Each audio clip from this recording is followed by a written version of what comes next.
ওমানের মাস্কাটে আকস্মিক বন্যায় উত্তাল ওয়াদির স্রোতে আটকে পড়া একটি বাস থেকে ৩০ জন যাত্রীকে সফলভাবে উদ্ধার করেছে civil defence and ambulance authority CDAA. গত ২৮ মার্চ শনিবার দুপুরে মাস্কাটের বোসার উইলাত এলাকায় এর উদ্ধার অভিযান পরিচালিত হয়। ভারী বর্ষণের ফলে সৃষ্ট পাহাড়ি ঢলে বাসটি হঠাৎ করেই ওয়াদির মাঝপথে আটকা পড়ে যায়, যার ফলে ভেতরে থাকা যাত্রীদের জীবন বিপন্ন হয়ে পড়ে।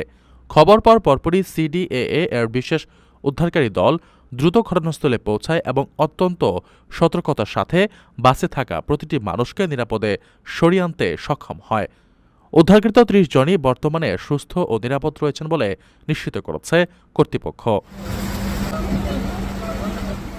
একই দিনে বাহালা উইলাত এলাকায় পৃথক আরেকটি সফল অভিযান পরিচালনা করেছে উদ্ধারকারী দল। সেখানে ওয়াদির প্রবল স্রোতের মধ্যে আটকা পড়া এক ব্যক্তিকে জীবিত অক্ষত অবস্থায় উদ্ধার করা সম্ভব হয়েছে। বৈরী আবহাওয়ার কারণে দেশটির বিভিন্ন স্থানে এমন বিপজ্জনক পরিস্থিতির সৃষ্টি হলেও সিডিএএ এর তাৎক্ষণিক তৎপরতায় বড় ধরনের কোনো প্রাণহানি ঘটেনি। ওমানের বিভিন্ন অঞ্চলে বৃষ্টির পর পাহাড়ি ঢল বা ওয়াদি প্রবাহিত হওয়া একটি নিয়মিত ঘটনা হলেও অসতর্কতার কারণে প্রায় এমন দুর্ঘটনা ঘটে থাকে যা নিয়ন্ত্রণে প্রশাসন সবসময় তৎপর থাকে। এই ঘটনার প্রেক্ষিতে ওমানের সিভিল ডিফেন্স ও জননিরাপত্তা কর্তৃপক্ষ নাগরিক ও প্রবাসীদের প্রতি কঠোর সতর্কবার্তা জারি করেছে। বিশেষ করে বৃষ্টির সময় বা ওয়াদি প্রবাহিত হওয়ার সময় কোনো অবস্থাতেই উপত্যকা বা পানির চ্যানেল পার হওয়ার চেষ্টা না করতে বিশেষভাবে অনুরোধ জানানো হয়েছে।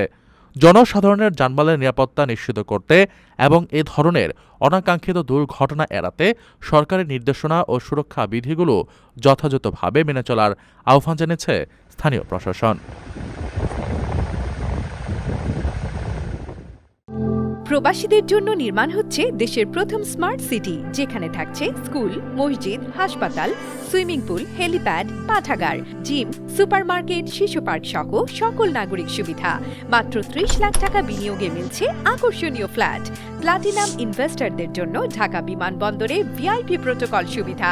বিস্তারিত জানতে যোগাযোগ করুন স্ক্রিনে দেয়া হোয়াটসঅ্যাপ অথবা ইমো নাম্বারে।